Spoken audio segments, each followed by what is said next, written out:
We're going to start by taping our transparency to the photo that you printed off on the short sides of the paper.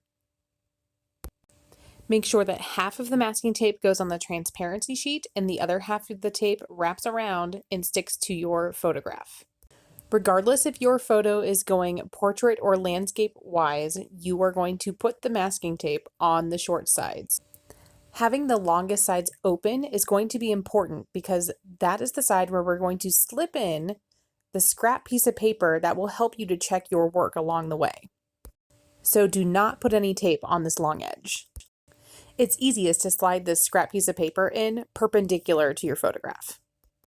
All right, now it's time to be bold and start putting some dots on here. You can start anywhere you want. I like to start in dark areas or really recognizable areas like these eyes.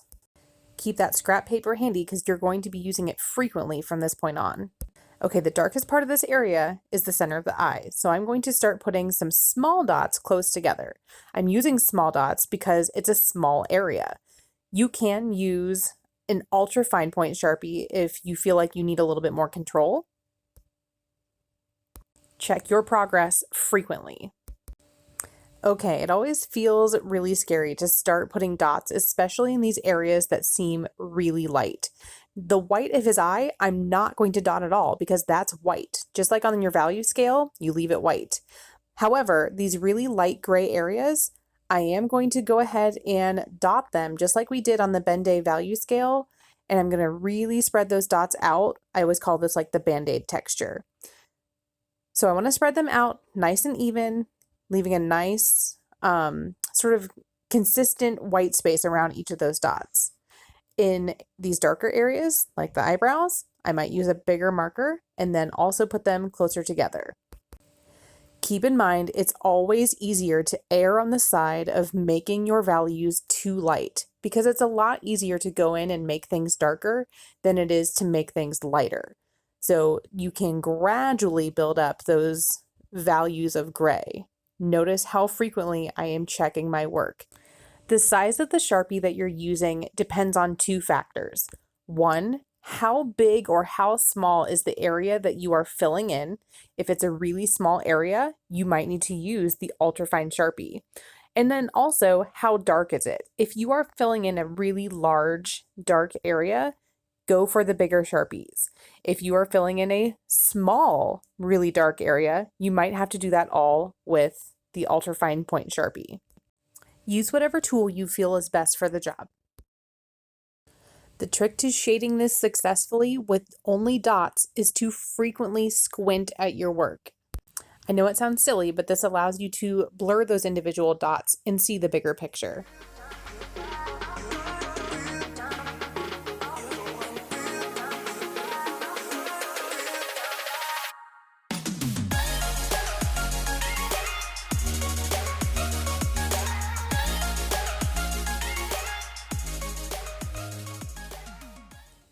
Okay, one of the last things I want to show you is what to do if indeed you make an oopsie.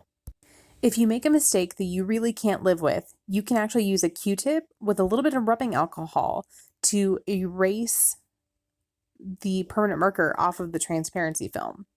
This is not a flawless method, and you do want to make sure you're using a very little bit of alcohol every time you do this, so that way you don't accidentally remove dots that you are not trying to remove.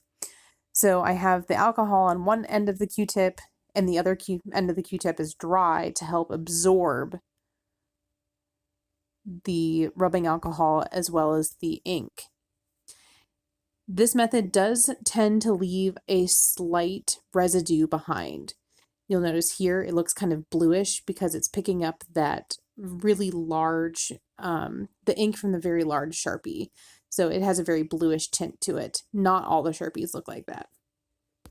This is a great method for correcting little smudges, but it's not great for removing really large areas because, like I said, you do have a little bit of a residue that is left behind. So the best way to prevent needing this is to do as I mentioned earlier and gradually build up the dots. Work from light to dark. It's always easier to make things darker. It's a lot harder to go through this process of making things lighter. So after you have given that rubbing alcohol a second to dry, I would highly recommend taking your Sharpies and going back over to kind of smooth out that transition from the existing dots to where you just removed the other ones. That will help to cover up some of that smudgy area.